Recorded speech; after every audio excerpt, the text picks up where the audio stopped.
Hello and welcome to It's Fate, a fantasy novel recap podcast where two friends dive into your favorite fantasy reads. I'm Katie. I'm Morgan, and today we are covering the entirety of The Burning God by RF Kuang, which is the final book in the Poppy War series. We typically split these up into two, but we were like, no. We're over it. We're done.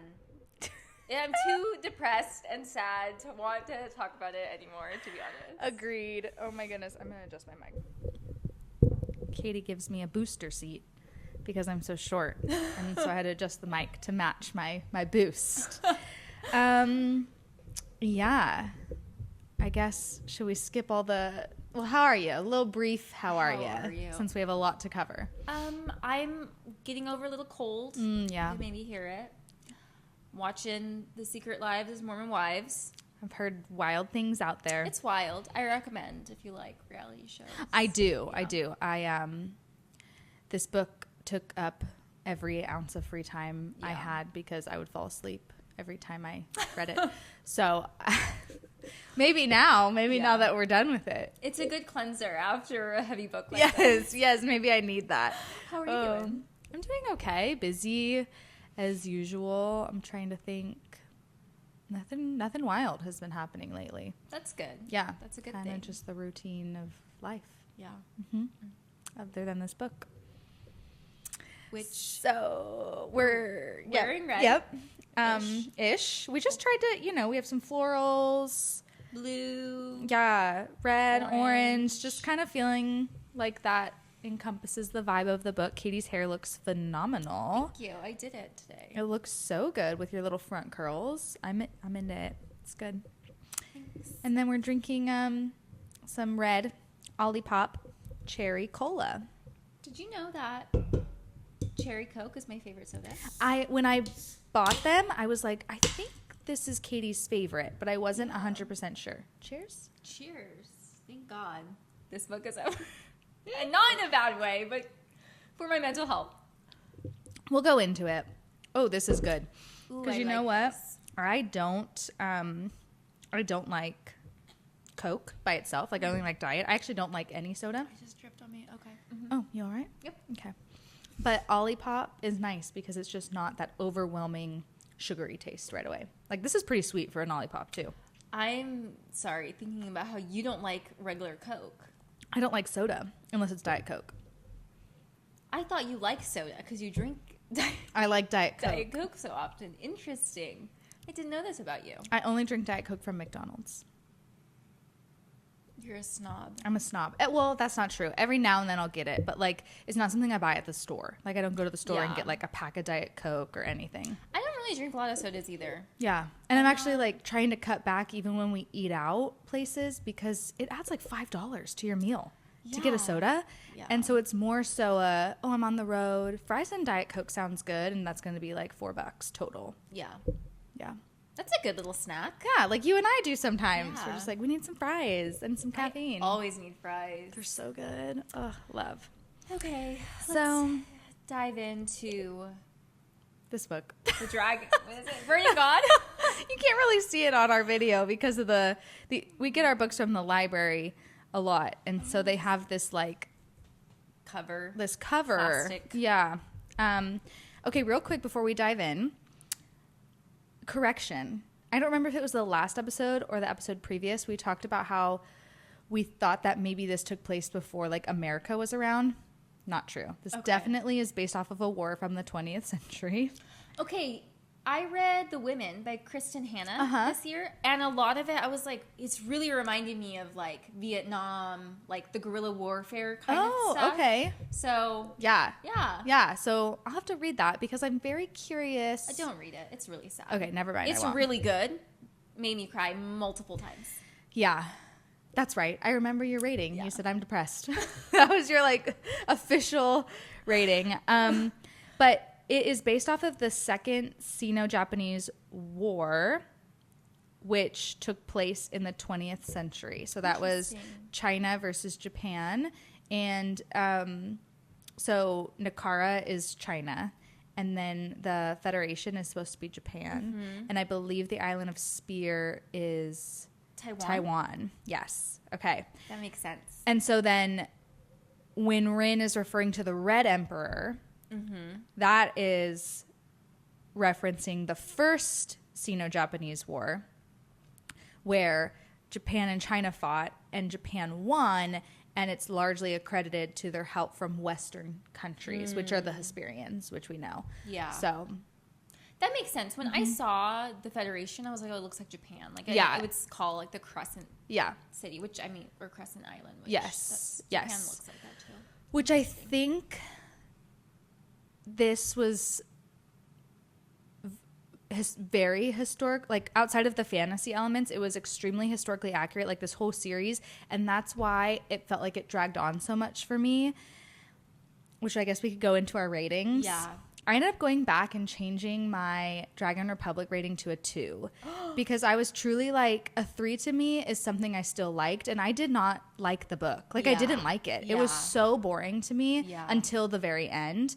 And this book I liked more, but because of the second book, I had already like checked out. Like, I feel like I lost my emotional connection to all the characters, and now I'm just like, okay, well, this pacing is better and it's more interesting, but I'm just over it. I'm over it. And so I still gave this a 3 because I felt like, almost like if the second book wasn't there, I would have enjoyed this book more.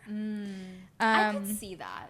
Yeah. Like if somehow Neja's betrayal, I don't know, if that was like somehow incorporated into the first or the second books, like maybe they'd been friends in school and then he betrayed her.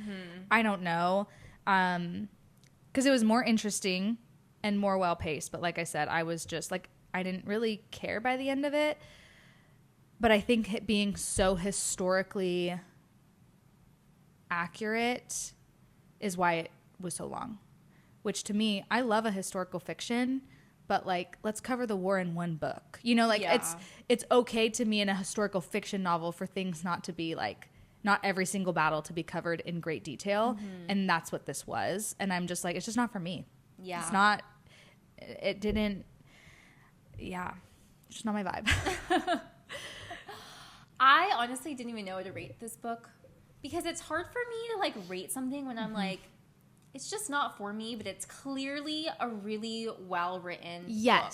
Like, if you like books with like heavier themes, you know, the historical, like you were talking about historical things, I think you would really like this series. The I think so too. Element, I think it would be 5 stars.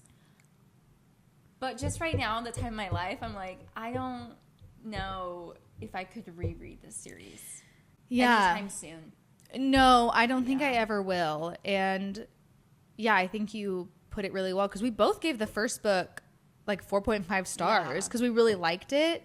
And then it just didn't move quick enough for me, I guess, or it just wasn't, even the way it went into heavy themes, which are very thought-provoking, it just wasn't done in a way that I felt like I actually, as me myself, really got a ton out of. I feel like some of the heavier stuff outside of just the overall racism that honestly was kind of from every single party, like some of the other heavier stuff was just kind of brushed over, like rape and poverty and famine. Like, it was there throughout a lot of the book, but it was just like anytime any character had a conversation about those things, it was like, well, too bad, so sad, life is hard, get over it. And I'm like, that's not, what? No. I felt like it did a good job at like highlighting that we don't really have solutions for these problems. That's a good point.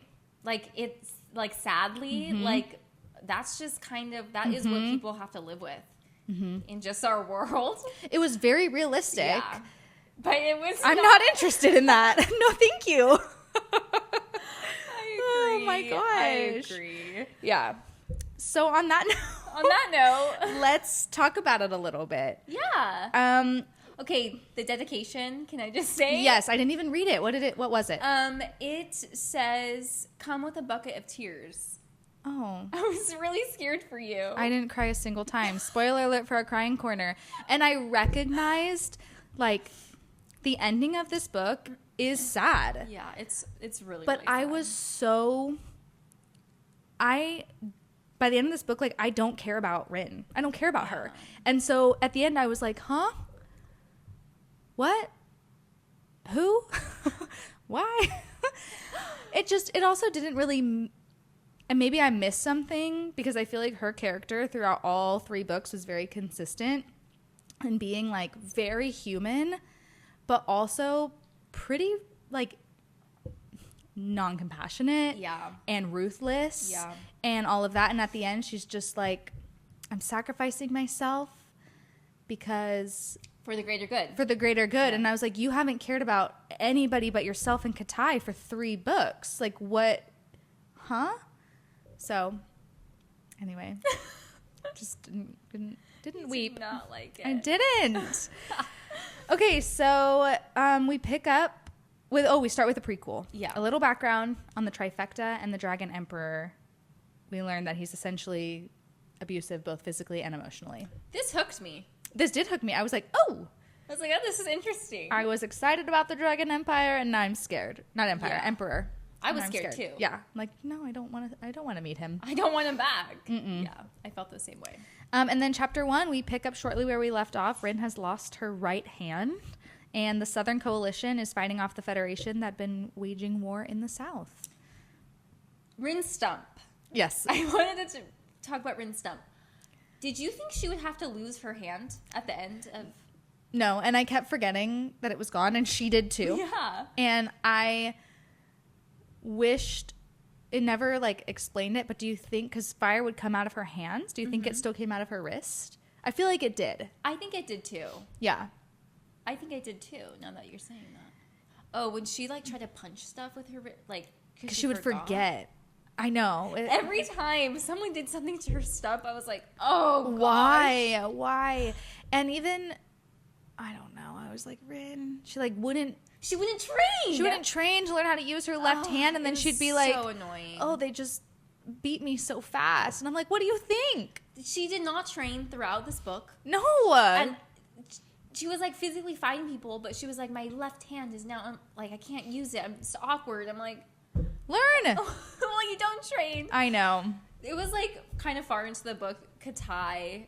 She says that Katai has mentioned like that she should put a sword on it, and I was like, yeah, that's a great idea. Absolutely, like Captain Hook. Yeah, I think that's kind of badass. I think that's so badass. That's terrifying. Showing up, yes, to a battlefield, and one of your hands is a freaking sword, and then if you are trained and you wield a sword in your left, you're just like skewered instantly. I agree. Yeah. Right off the bat, we get Rin justifying her own actions, but never the actions of anyone else. And that's the theme of the book. Empathy is hard for Rin. Yes. She's like, I'm not a murderer. Everyone else is a murderer, but I'm going to go murder innocent people. I'm not a bad person, but I'm going to do exactly what the bad people do. The bad, in quotes, people. And I feel like this brought up a very central theme to this whole book, is really that question of, like, in war, who is the actual enemy? Even in life. Like, aren't we all the enemy in some capacity? Aren't we all, like, the bad guy in some story, one way or another? Especially in war. Everyone feels justified by their cause. So... that was cool, I guess. You liked that one. I guess. But yeah, Rin was also choosing to, right away, her first battle, chose to sacrifice hostages for her own gain so that she can become a commander. And that's how we started off. Yep. She's like, well, as long as they're not soldiers, I don't care if they die. I was like, all these like romantic-y men that think they're so ruthless and morally gray, they need to freaking... meet Runin Fang. I know. Fang Runin. Yes. Because... but even, like, the morally gray men that I feel like we like aren't like this. Yeah. Thank you. I'm just kind of all over the place. Yeah. Well, theirs is a little bit more, fan... not real. Yeah. Not as realistic. Yeah. We meet in chapter 2. We meet Suji. I said Soji, but Soji. Who knows? We met Soji and his iron wolves, and at this point, I started to believe that Neja would forever be her enemy for this whole book. Like, reconciliation wasn't going to happen. I am just so sad. I know. I'm really sad. I liked Soji when I first met him. I did too. I was like, they need him. Yes, I was like, oh my gosh, he is a level-headed, more empathetic version of Rin. Yes. In this chapter, we find out, too, that Rin goes into the seal every night to talk to Alton. Yeah. I was like, are you kidding me? I was so frustrated. Aren't we done with him? I'm so done with Alton. Yeah. And he doesn't go away for the whole book. For the whole book. I was like, ugh, I hate this man.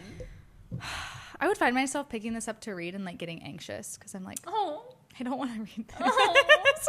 I'm so sorry. No, it's okay. And there were times that I did like. I'd be like, oh, I like these couple of chapters. But it just wasn't enough to keep me going. Yeah. Rin makes her first murder without the power of the Phoenix in order to become a general in the Southern Coalition, which I literally wrote that Rin is starting to sound like less of a liberator and more of an exterminator. And almost a few sentences after I wrote that, I read Soji basically saying the same thing to her. Yes. The war counselor calls Rin impulsive and reckless. And then she is like, yeah, it's true. But then she continues to act. Impulsive and reckless. Yeah, she has nothing to do. Nothing. To change that. And yeah, they're just going through the South. Like, they're taking out the Federation, and things seem to be going fairly well. Yeah. I was like, at this point, like, okay, they're going to take over the country and everything's going to be great. Hunky-dory, and people are finally, I was like, oh my gosh, finally something is like going right for Rin. Finally. I did want that for her. And at one point, Rin gets a letter in chapter 5, supposedly from Kisegi, her brother, and Neja. And it was basically saying, Rin, we're going to murder your brother if you don't come and, like, turn yourself over. She was like, okay. She didn't care. She didn't care. What do you think about that?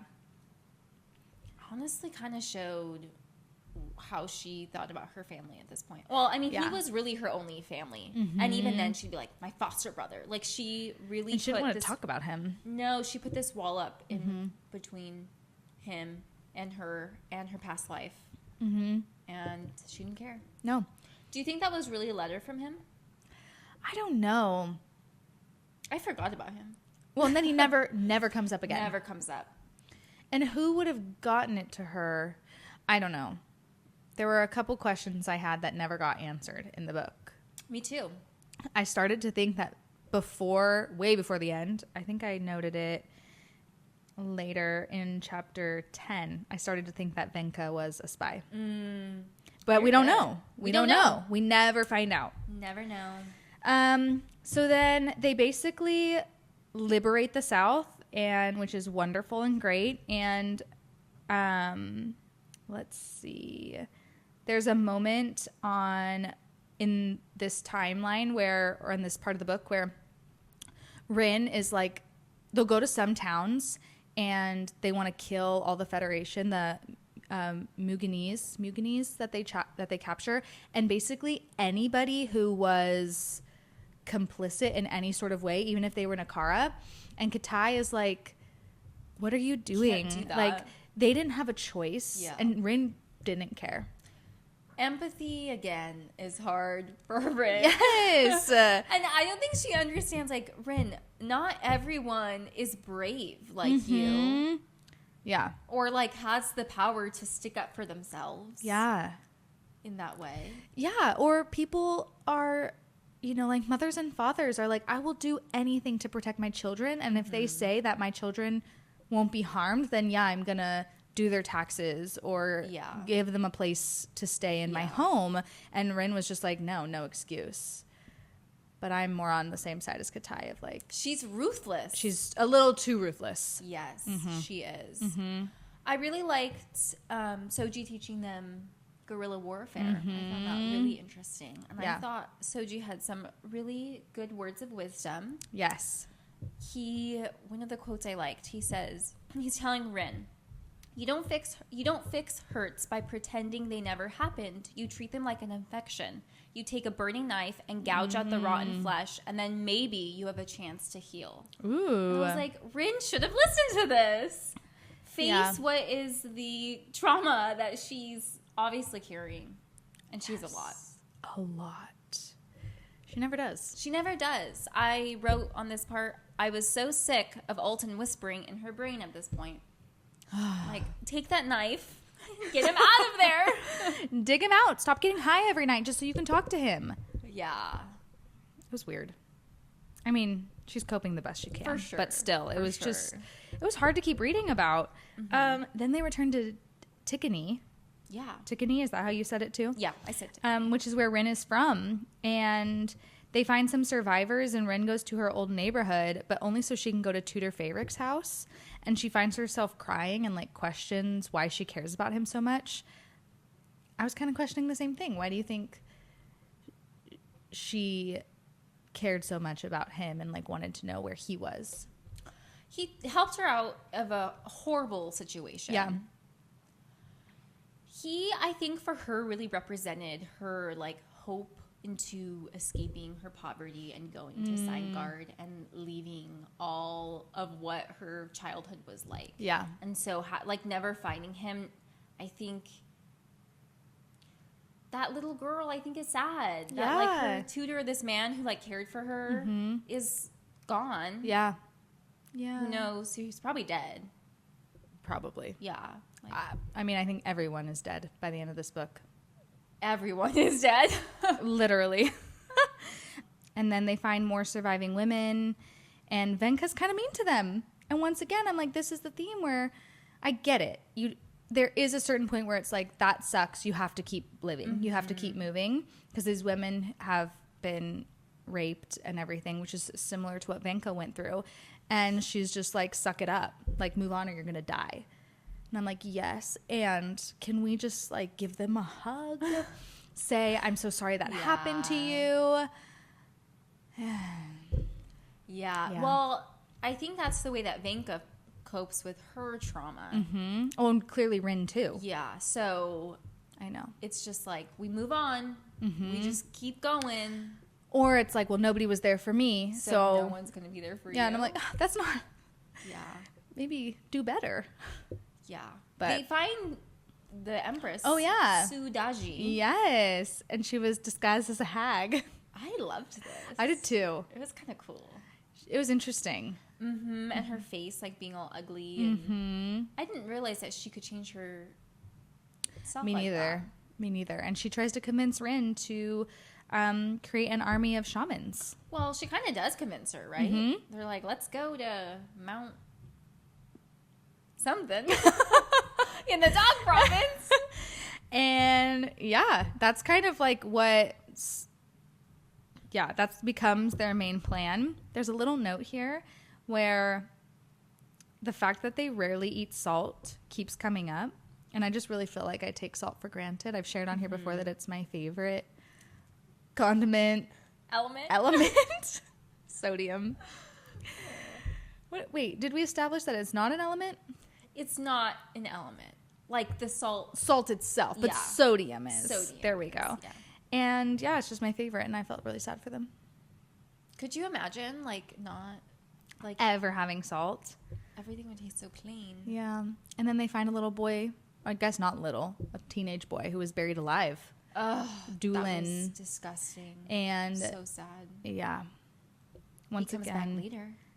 He does. And Rin, in this moment, she uses what happened to him as justifying everything that she has done, because she's like, he deserved to live. And I'm like, Rin, you literally have we've established you have sacrificed tons of innocents' lives for your own cause. But now you're like, people who are innocent like him deserve to live. I really don't like her. And this book really showed me I want to like my main characters. Mm-hmm. Like, I think of Nesta. Mm-hmm. I do not agree with everything she's done. She's not my favorite person, but I still like her. And you get to see, I understand her, and you get to see her journey of growth, whereas Rin, like, she just stayed flat for me the whole time. I think what's hard is she has this god entering her mind. So it's like she never really was going to make that much progression. That's true. For the ending, she was just going to lose her mind. That's like, so true. She had like no choice. Yeah. No like character development. Yeah. And she had some, but she had some. And I get that that's a part of this story, but that's just not what you like. Not what I like. Yeah. I can get that. Yeah. I can see that. Rin and Nezha have their first battle. They have their first battle, and my only note is that Nezha kicked Rin's stump. And I couldn't. I was like, stop. I don't like it. Especially, like, they didn't have modern, like, surgery and medicine. So, like, what? It was just, like, skin. Okay. It was just, like, you know, her skin, like, wrapped. Ouch. Yeah, there's, like, no, like, padding. Ouch. Yeah, but if she had a knife there, maybe it would have stabbed his foot. Yeah. Come on, Rin. Come on, Rin. Get it together. And then Rin is betrayed. Surprise, surprise. How do we say his name? Suji? Say it however you want. That guy. Yep. And the other generals betray Rin and sell her out to the Republic and Nezha. I was so sick of her being sold out at this point. Me too. I was like, her and Kantai and Binka, and even at this point, frickin' Nezha, they just need to leave the country and just, like, go live on an island and never come back. Yes. So, in this, right before she's betrayed, and right before they have their battle, Venka comes back and is like, Nezha's really sick. That's all I know. Like, he's just so sick, he's stuck in Arlong. And then she's miraculously unharmed by the bombing in Tikani. And that's when I was starting to question her loyalty. That's a good point. I didn't even see that. I was like, he's so sick, but he just shows up and attacks Rin in, like, full power. And I'm wondering if it wasn't loyalty to the Republic, just loyalty to her friend Nezha. That's exactly. Yeah. And maybe she was still wanting to be loyal to Rin. Like, I don't think it was black and white if she was betraying her. I don't know. Well, we don't know. We don't ever get a full answer. Get that answer because everybody dies. We get more background on the trifecta, and it's mentioned that Zhang had a lover on Spear, and it's the same name that the Sorkin Sira said looked like Rin, Hanalea, and I thought maybe this could be her mother at this point, and that maybe Zhang was the father. Okay, I don't know if Zhang is her dad. I know, but, like... Yeah. And, like, how did Rin get saved? Like, we never get that. That was so frustrating to me, too. I'm like, the things that I was interested in never got resolved. There was never progression of those storylines. Yeah. It's unsatisfying. No, it was just battle. It's so real. Betrayal. Battle. Betrayal. Battle. Betrayal. And then? Death. The end. Hope you liked it. I didn't really start thinking about if Hanalei is Rin's mom till chapter 19. So that's okay. You're better than me. Hey, you know what? I was trying to stay awake, so I'm like, what can keep me awake? Predictions. I must find all the things. Yeah. Yeah. Any other thoughts before we get to the Chulakoric? No. Okay. No thoughts. I just have the trifectas fucked up. No, for real. And it was really anticlimactic to me, their whole storyline. Oh, yeah. Like, I mean, I guess it was a big moment. We'll get to it. Yeah. So, yeah, they go rescue Zhang, and for a hot minute, Rin is entombed first, and the Vipress helps her, but then entombs her, and Rin thinks she was betrayed again. That gives me anxiety. No, that was a very interesting scene, and I liked it. Me too. Yeah. Me too. She was stuck in stone, just like trapped. And she couldn't breathe, but she was alive. No. And like, but could not move. She said that she never wants to achieve like inner stillness through meditation, and that's why she kind of was like going crazy. And I was like, I mean, earlier in the series, didn't she like achieve that? I thought she did. Maybe she meant like true inner stillness of being, because she doesn't meditate anymore. Yeah, that's true. Yeah, but I was like, I thought you did. Yeah. That's how you got up to the Pantheon. Yeah. Pantheon. Yeah, I agree. How long was she immured? I think like not very long. No, she was going crazy. Like 30 minutes max. A day? Not even, because remember in the first book when Alton and Rin got Zhang out of the stone? Did not take very long. And it sounds like Daji just has to like say specific words and then it's gone. Yeah. 10 minutes. She was out of it already. No, she was going already crazy. Like, oh, Alton's here. At least I have somebody to talk to. Which, I get it. I would have been like, anybody. Even a fake person in my brain. Yeah.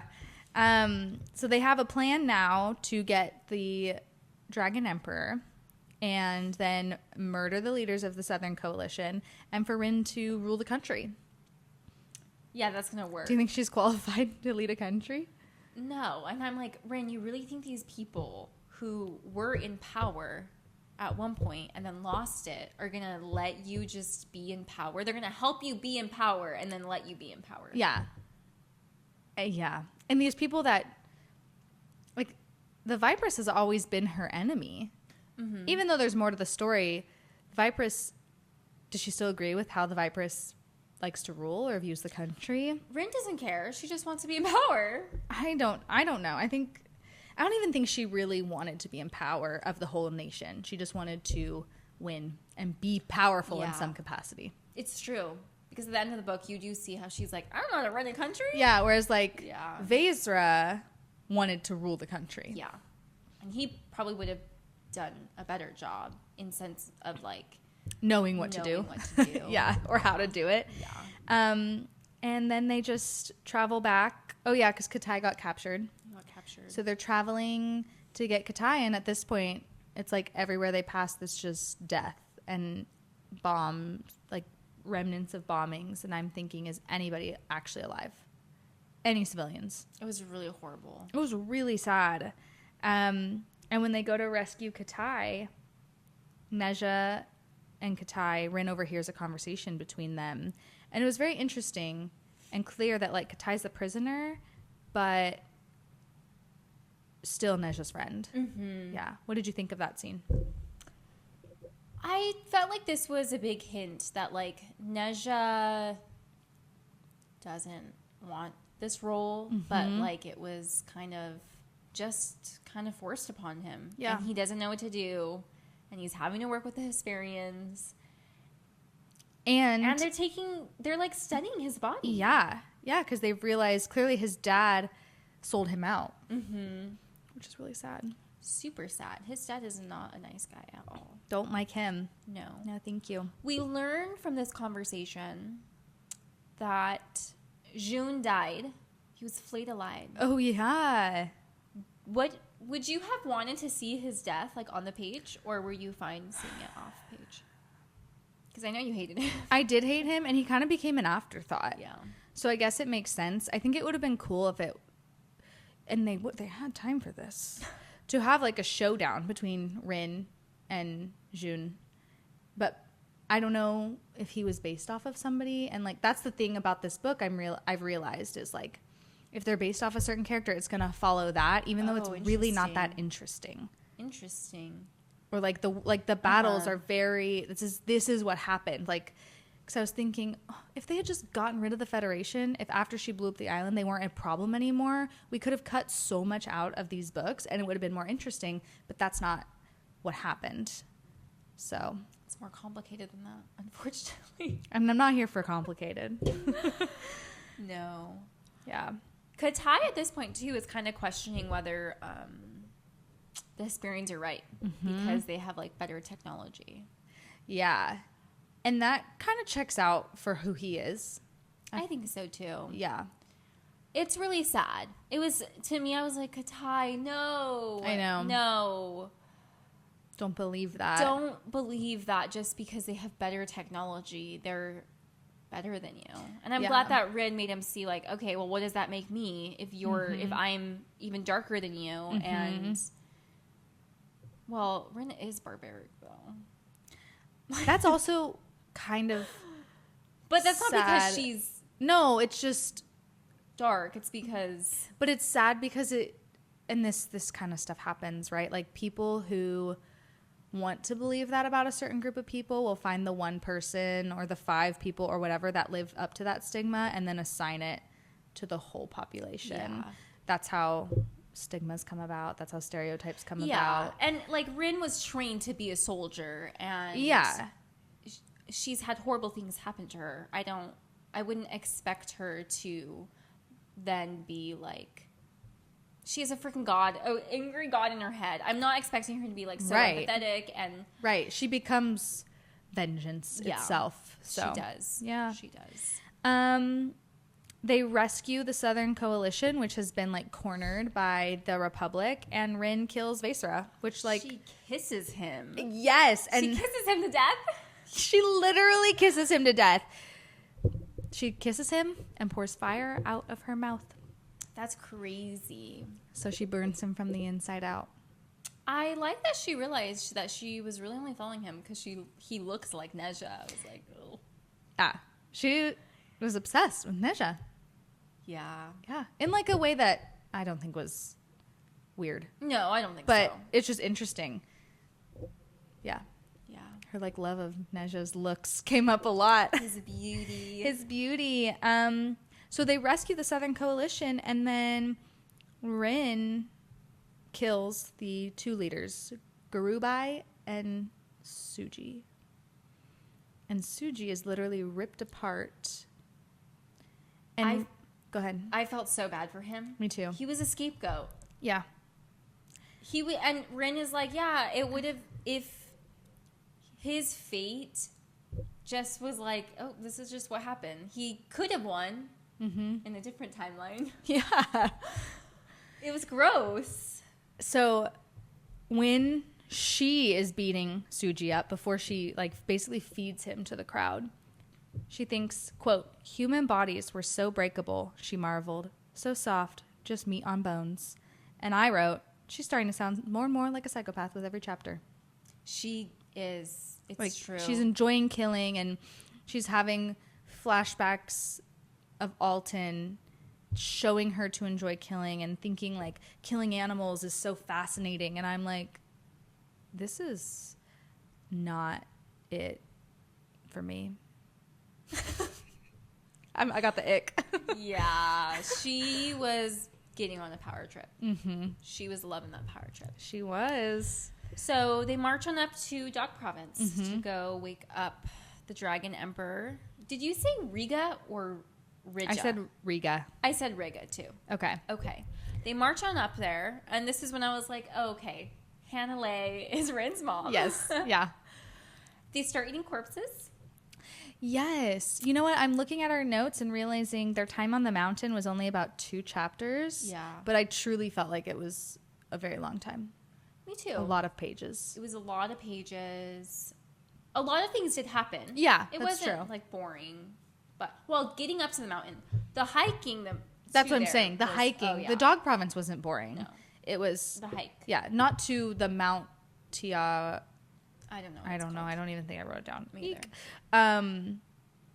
But just they had to cross a mountain range to get to Dog Province, and I was like, oh my gosh, how many times are we gonna talk about melting snow? And yeah, they start eating corpses. Which and I can't blame them. I know. I mean, it's a common thing people do. Yeah, what's that popular group of people? That like, gosh. I know exactly you know what what I'm talking about. That we all learn about? And they were on like a ship or something? I know some Mormon pioneers that ate corpses. Oh. Mm-hmm. That's what I was thinking. Somebody's yelling at me. Your sister commented on our Spotify, and she said, you're thinking of Divine Rivals. She called me yesterday, and she's like, you were thinking about Divine Rivals. And I was like, thank you so much. What was that for? Drowning the brother who fell asleep at the lake and like closed his eyes for a minute, and then he woke up and his sister had drowned. Oh. Yeah, it was sad. It is sad. Now I can't think. Gosh dang it. Okay, it's fine. Well, there was that like Hulu show. Was it Hulu where the soccer player teams? Not that one. The started eating each other. Group of people who became cannibals. I feel like you're gonna get some scary things right now. Donner Party. Yes. There it is. I was like, it's a D. Donner Party. Okay. We can move on. They might have been Mormon. I mean, I think they were. Look it up. I have a feeling the Mormonism didn't play into their cannibalism. No, absolutely not. But they're traveling west. Okay. Was the Donner Party Mormon? Oh, it's a common search. No, they were not Mormon. However, the Mormons in the region had a large role in the rescue of the Donner Party members.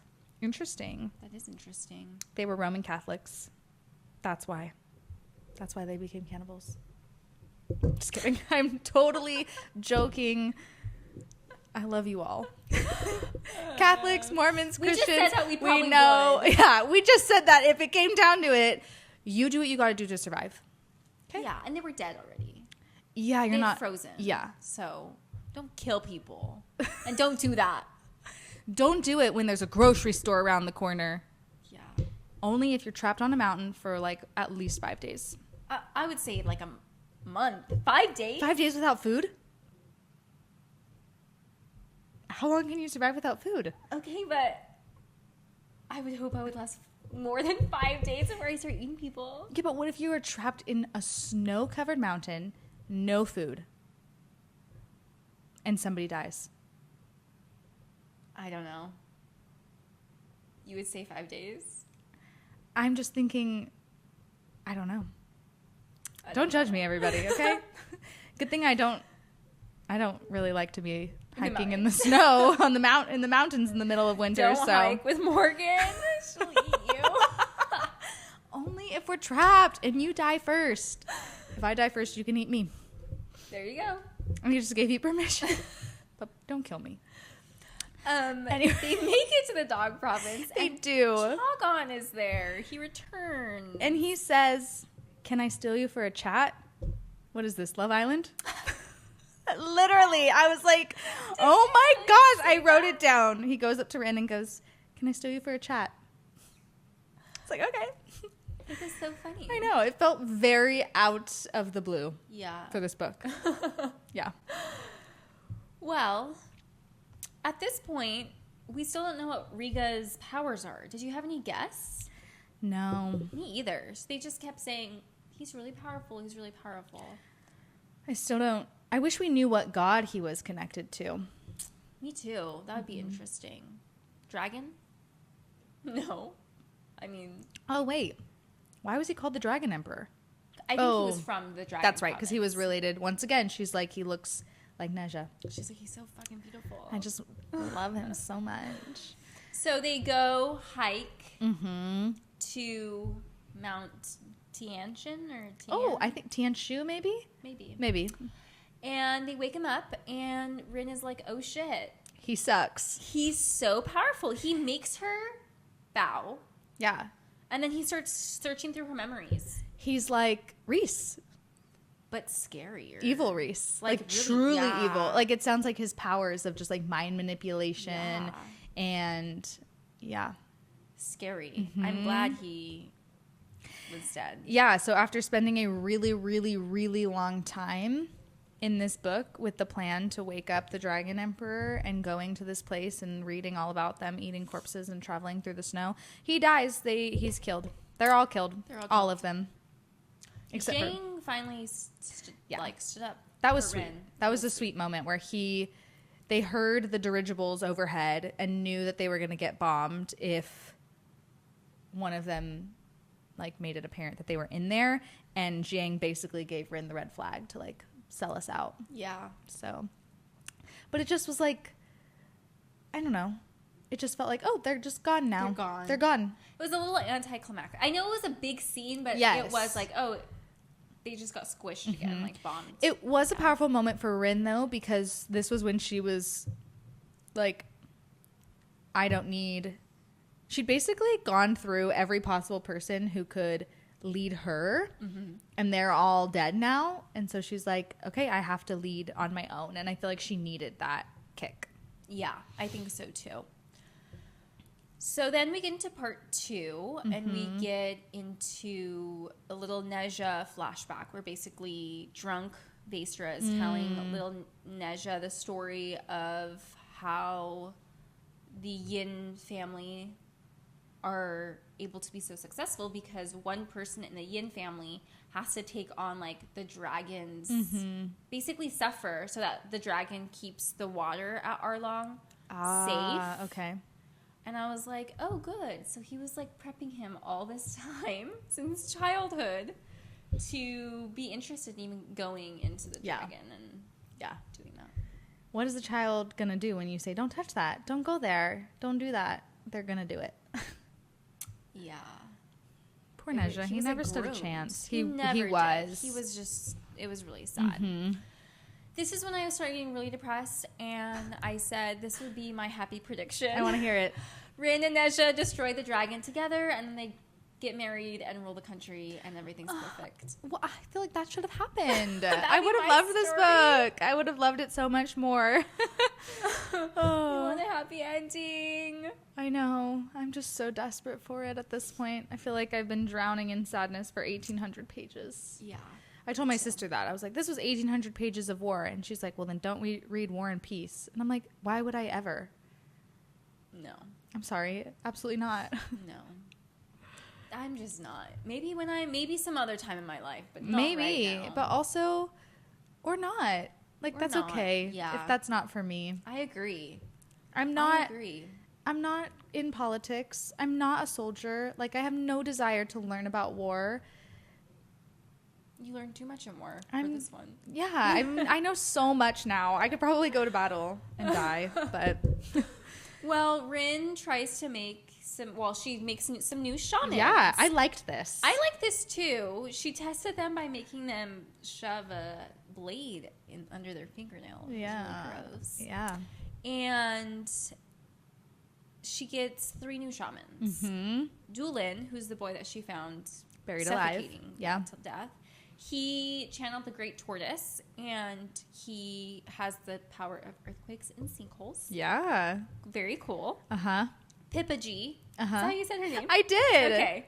She was one of the girls that was found in Tikani that had been like sexually assaulted, right? Yeah. And she had the poisonous touch. Yes. Power. Creepy. Her goddess. Yeah. And I had no idea how to say her name. Lian Hua. Yeah, I think so. Lian Hua.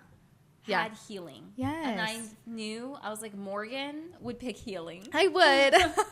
I also just love that even looking at Rin, all of their powers are associated with their trauma in some way. Like Rin burning herself because she wanted power, and now she burns others for power. Dulin being buried alive, and now he has power to control the dirt and the earth. Pippa G, who was sexually assaulted and like didn't want anybody to be able to touch her again, can now literally poison those who touch her. And then Lian Hua had cuts all over her body, and we don't know how that happened, but it seems like they were inflicted upon her by somebody else, and now she can heal others. And this was really cool to me, and I wanted more. I'm like, I want to meet more shamans. And more gods. Yes. More of the gods' powers. Yeah. Very interesting. Because there's 63? 64? Yeah, that's a lot. Yeah. So they attack their first battle. Before they do this, just so everybody knows, Chagon's gone. That was it. Oh, yeah. That's it. He has all these warriors with him. Peace. They don't help fight the battle. You got this, Rin. I'm like, why did you come back? Why did he come back? He like wanted to talk to her about Nezha and Hanalei, but and show her what happened. Yeah, but it still just felt like, I don't know. He has his 100 clans to take care of. I guess so, but it was all this build up of like Chagon's gonna come back, and then no. They attack their first Republic city and win. Dulin loses control. Yes. I love that Rin picked her army's colors being brown. Oh, I guess we could have worn brown. Yeah. Oops. Oh, well. Yeah. I didn't even catch that note. You were skimming. I was. Actually, not yet. Okay. Soon. Okay. I started to skim. I was like, I can't finish in time. I'm struggling. They move on to Arlong, and then they meet up with Moog. Yes. Before this, let's see. Oh, no. Yeah, before this, I had started thinking, where is Moog? Like, why aren't her Black Lilies helping fight this war? Like, where are these people that Rin supposedly had these alliances with? But they just weren't super strong alliances. And they look out for themselves. Like, yeah, they all do. Yeah. Moog's making sure that her city's going to be safe and that she's going to continue dealing drugs. Yeah. And dealing drugs. Yeah. And, like, making money illegally and stuff like that. Yeah. Yeah. She has taxes. She's like, I'm a pirate queen. What do you expect from me? They battle with Neja for the first time, and Neja's super strong, and he wins. I know.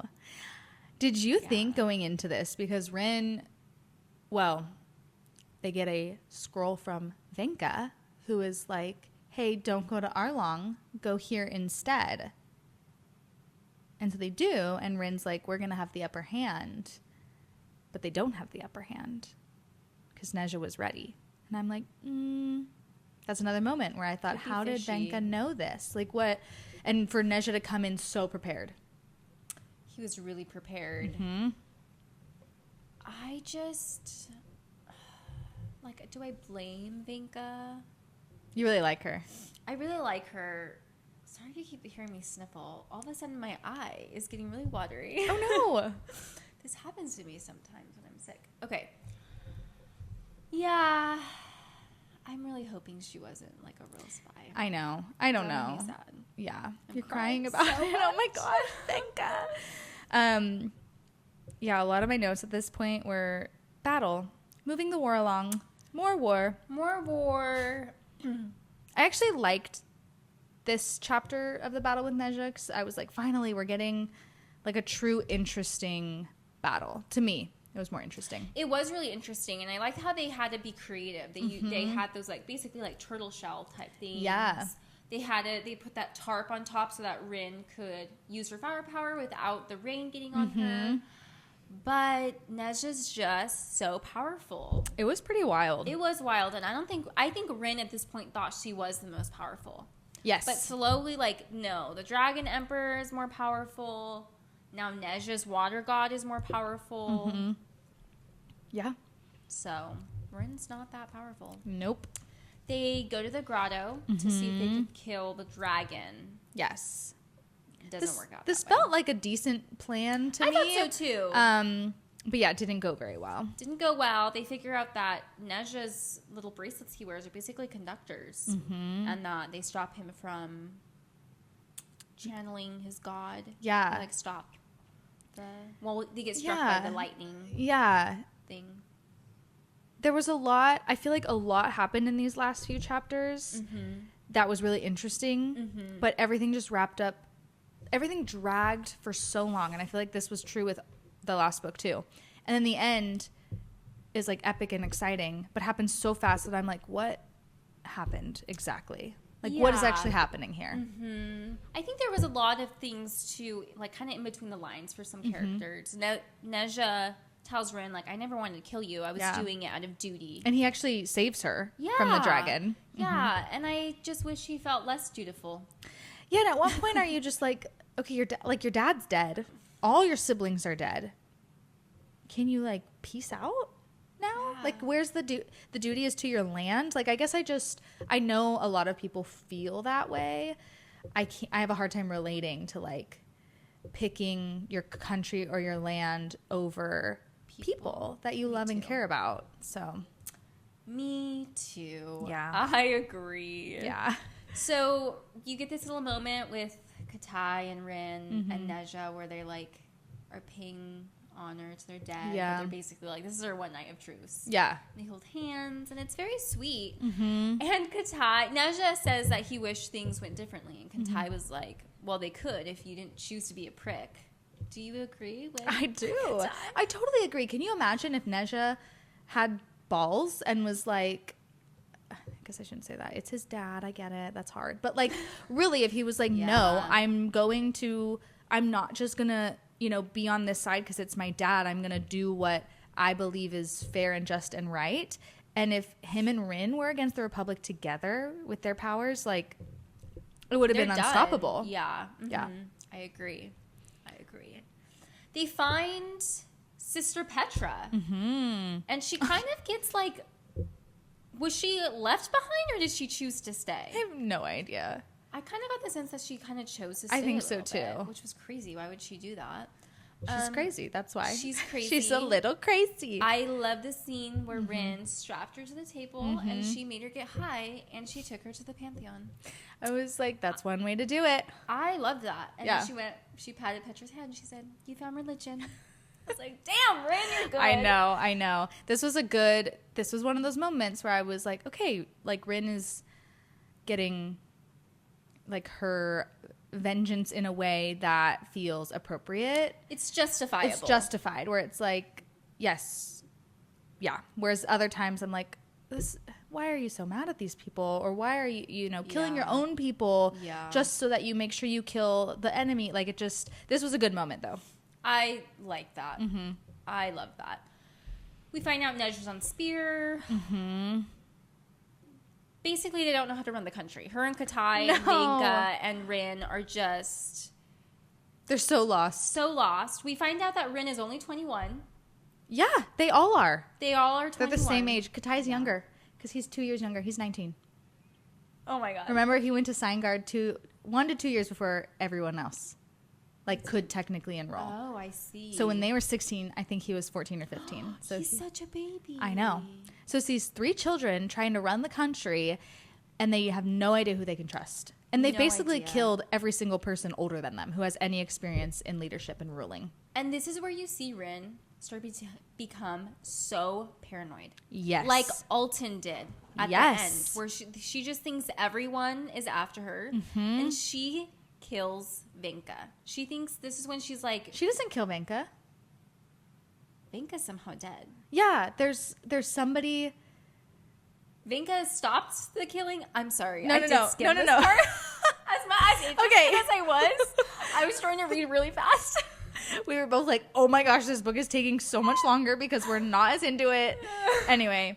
No, Venka. So Rin is accusing Venka. This is one of the chapters where I was like, okay, I need to read this. I'm so glad you did. It's okay because I didn't read the last 3. So Rin is accusing Venka of being a traitor because they're starting to get these scrolls from Neja, and Neja knows things that they're like, how, if he's on Spear, like, how is he knowing these things? And Rin is reading a scroll, and it says squealing for attention, and Rin has only read it to herself. And almost immediately after, Venka uses that term. And Rin's like, you're the traitor. Like, you have either written these or you're the one feeding Neja information, whatever. And Venka's like, what are you talking about? And even Katai is like, Rin, you're losing it. Like, you're truly going crazy. And then Venka goes, get down. And she goes to shield Rin's body with her own. And Rin pushes her because she's like, Venka's coming to attack me. Yeah. So Rin pushes her off of her.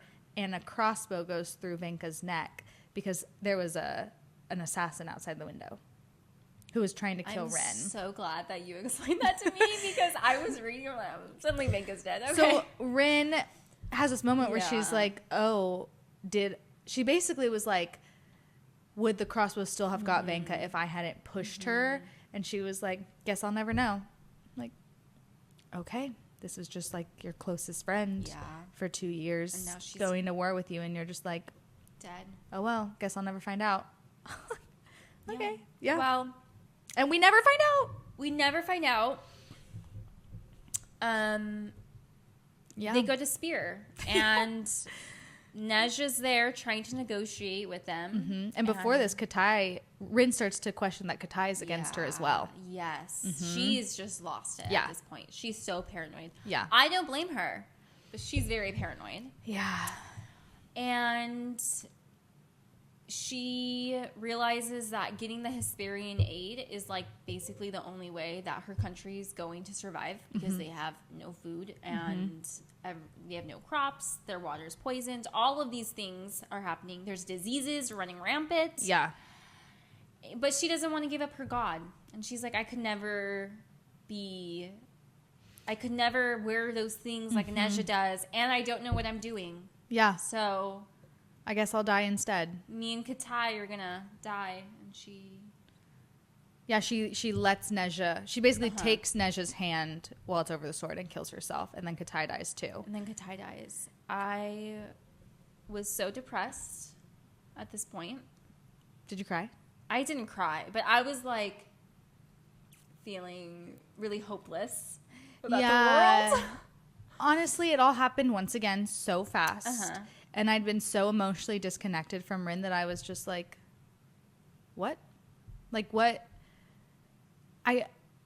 I still felt like in the end her reasoning was selfish. Do you agree with her decision?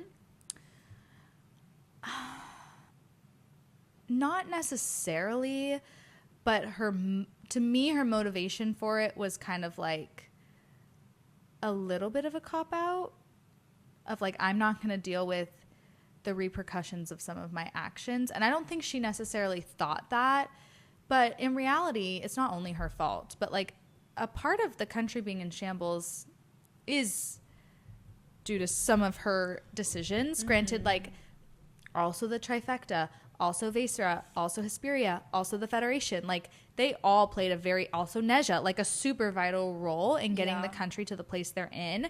And she did all these things, like some really terrible things too, some good things, but some really terrible things in the name of justice and in the name of defeating Hesperia. And then she's just like, well, I'm just going to let them kill me and Nezha will figure it out.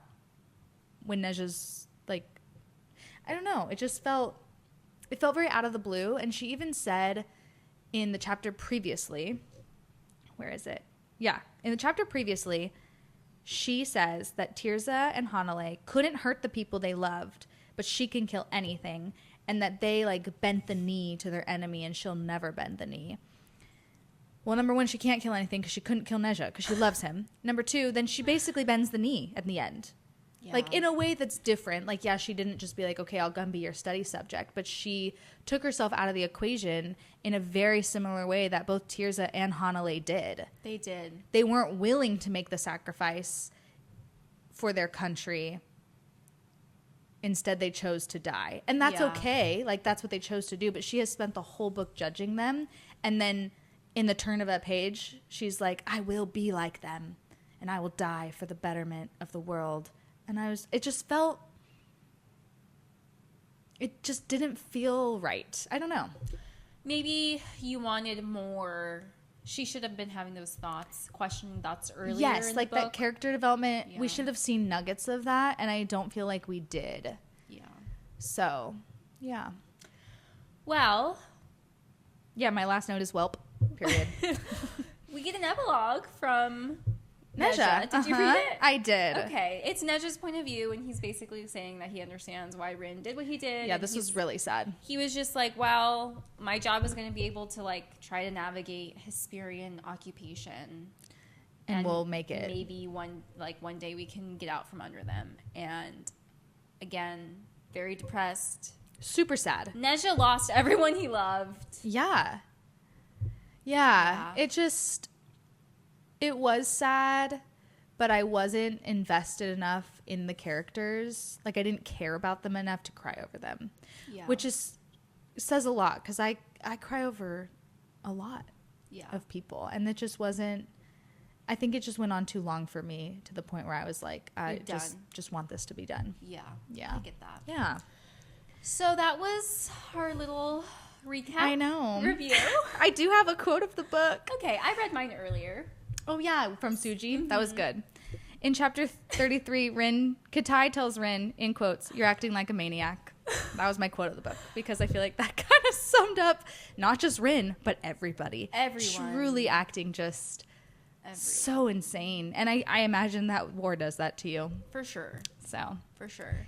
And yeah, I already said I didn't cry multiple times. I didn't cry. Yeah. So, okay. I did want to test your reading skills. Okay, do it. Well, this is your context clues, and I'm going to tell you these. Are they on there? Are the definitions on there? Yeah. Don't show me.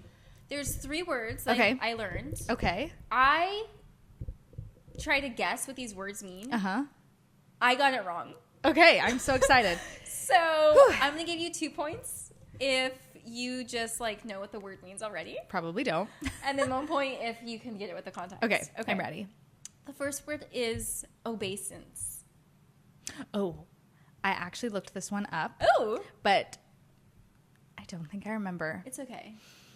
Obeisance. Can you read? Do you have the sentence? I have this is when they are going to save Katai, and they're in line to go into like the church, basically the Hesperian church. And it says, She'd, meaning Rin, she'd come to New City with two of the most powerful shamans in Nakara's history, beings from myths and legends, and here they were paying obeisance to a false god. Okay. I feel like it was a little bit rooted in obedience. Yeah. But then thinking about the context, because I did look this one up, because I was like, what does that mean? Is it like respectful obedience in some way, or like paying homage to? Yeah. Oh, okay. Ding, ding, ding. It means an act, usually physical, showing dutiful obedience. Yay. And so I'm figuring they like bowed. Yeah. Okay. Next word, fracas. Did not look this one up. Fracas. I like this word to say. Fracas. This was during a battle. Okay. And Rin is thinking, she heard something. So someone who badly needed protection. Someone who had to be extracted from the fracas immediately. Chaos or? Yeah, a noisy disturbance or quarrel. Wow. Ding, ding, ding. 1 nice point. Job. Okay, this one's long. I'm doing better than last week. You are, yeah. Anathema. Oh, wait. I think it's anathema. Anathema. Okay. Okay. Anathema. They might have committed atrocities. They is the trifecta. Okay. They might have committed atrocities, and they might do so again. But their regime was at least anathema to Hesperian encroachment. Better than? Like a better alternative? Okay, this was what confused me. The definition is something or someone that vehemently dislikes. And I was like, I feel like in that sentence, it doesn't make sense. But I get, like, maybe what it's trying to say is that they dislike the Hesperians, whereas the Dragon Republic didn't. Kind of one of those things where they were really bad, but at least they hate the Hesperians. Yeah. But the way it's, like, the word order was interesting. It was interesting. I would not have gotten that one. Yeah. I mean, I tried, I guess. You got 2 points. Yes. Nice. Okay. Better than mine. I have some would you rather. Okay. I have one for you. Oh my gosh. Okay. I have quite a few this time. Okay. Because it's for the whole book. Would you rather lose your hand like Rin or your eye like Daji? Probably my eye. Same. Yeah. Same. Would you rather die or be locked in the Chulukoric? Die. Absolutely. That gave me anxiety. Yeah. No. Would you rather dig messages into your flesh with your own fingernail or a piece of jagged glass? Oh, probably the jagged glass. Me too. The fingernail. So Katai does that at one point to communicate where he's located with Rin, because that's like their weird way of communicating. I mean, I get it. Survival. Yeah. And he uses his fingernail to dig a message into his thigh. Okay. Eat 1 cup of rice per day or eat humans. The rice. So that is interesting. Going back to the cannibalism. Yeah. They were at the point where they all still had 1 cup of rice per day, but it was just 1 cup. And they still resorted to eating humans. That, I would say, when I said my 5 days, I was saying no food for 5 days. Nothing. Yeah. Not even water. Okay. You might be dead. I don't know how long. I think you can live 3 days without water. Well, there's snow. Oh, yeah. That's fine. Yeah. Hike up a snowy mountain for 6 months or die? Do I have gear with me? You are them. You are this army. Would you rather? Yeah, me too. I'm honestly like, just, yeah, the risks are not worth the reward. Same. Become a shaman only to die a few weeks later, like Doolin and Pippa G, or die while trying to become a shaman, like that other one, Murchie. Oh, I would rather be a shaman for a few weeks. Me too, because then they really did contribute to the war. Mm-hmm. Die and trust your enemy to have the guts to take care of the country, or fight and do it yourself. Die. That's just got it. That's what Bryn did. I couldn't lead a country. No, I couldn't either, but that's, yeah. I have no interest. I don't know what I would do. I feel like I would rather go out fighting. Well, she was trying to fight, and they were like, Rin, you're insane. Stop blowing everything up. Yeah. I also don't think I would ever be in Rin's position. No. I would never be a commander of armies. I would never have fire-wielding abilities. Remember when we thought Nej would be like Zuko in the end? Tragic. Well, here's mine. Would you rather have Rin's fire power or Daji's power of, like, persuasion or hypnosis? Persuasion and hypnosis, but I feel like that's super dangerous. It is. Like, even for yourself. Whereas, well, the fire is too. I think both. If I didn't have the gods in my head, I feel like Daji's would be more tempting and dangerous to use in, like, not so great ways. Yeah. And manipulate people a lot. Yeah. Yeah. Especially, like, living day-to-day life where you're just like, I already paid for my movie ticket. Wink, wink. Uh-huh. Whereas in war, it's probably really useful. Yeah, it probably is. So you're like, it's fine. Yeah. Yeah. What about you? Yeah, I would say the same. Yeah. I think it would be just interesting. Mm-hmm. Now that you pointed out, it's kind of evil, but it is kind of evil. Fun. Yeah. But the fire, I'm like, okay, cool. I can light candles by myself. Yeah. Like, what am I going to use it for? I don't know.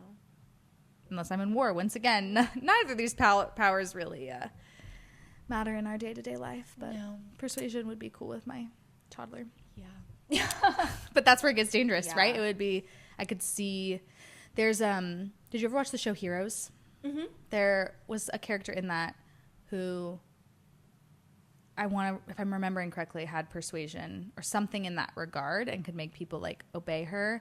Same within the Umbrella Academy. One of the characters can, like, spread a rumor and it becomes truth. Oh. And she would use it, like, whenever she got angry over her child, of like, I heard a rumor that you just went to your room and went to bed. Or, like, you went and cleaned up your toys. And, like, she would always feel so crappy about it afterwards. Yeah. But when you're emotional and you're just like, I know I can stop Use this it, tantrum or yeah. get my child to listen to me. So, yeah. Yeah. Kind of morally gray. Yeah. It really is. Anyway, we're done with that. We're done with Poppy War series. Next episode, we're going to do a fun, like, 1-year anniversary for us. Yeah. And then we have a little surprise. Mm-hmm. Morgan, do you want to tell them what we're reading next? We're going to read Quicksilver. Woo! So we are doing a big change of pace. Yeah. Just a little bit more our vibe. Yeah. And then we're also going to do an episode coming up of all the Crescent City bonus chapters. So just kind of mixing it up a little bit. Yeah. Yeah. We need something light. We really do. Yeah. Follow us on social media. Mm-hmm. It's State Podcast. Yes. And rate, review, subscribe on Apple. Thanks. Bye. I like how you only said Apple.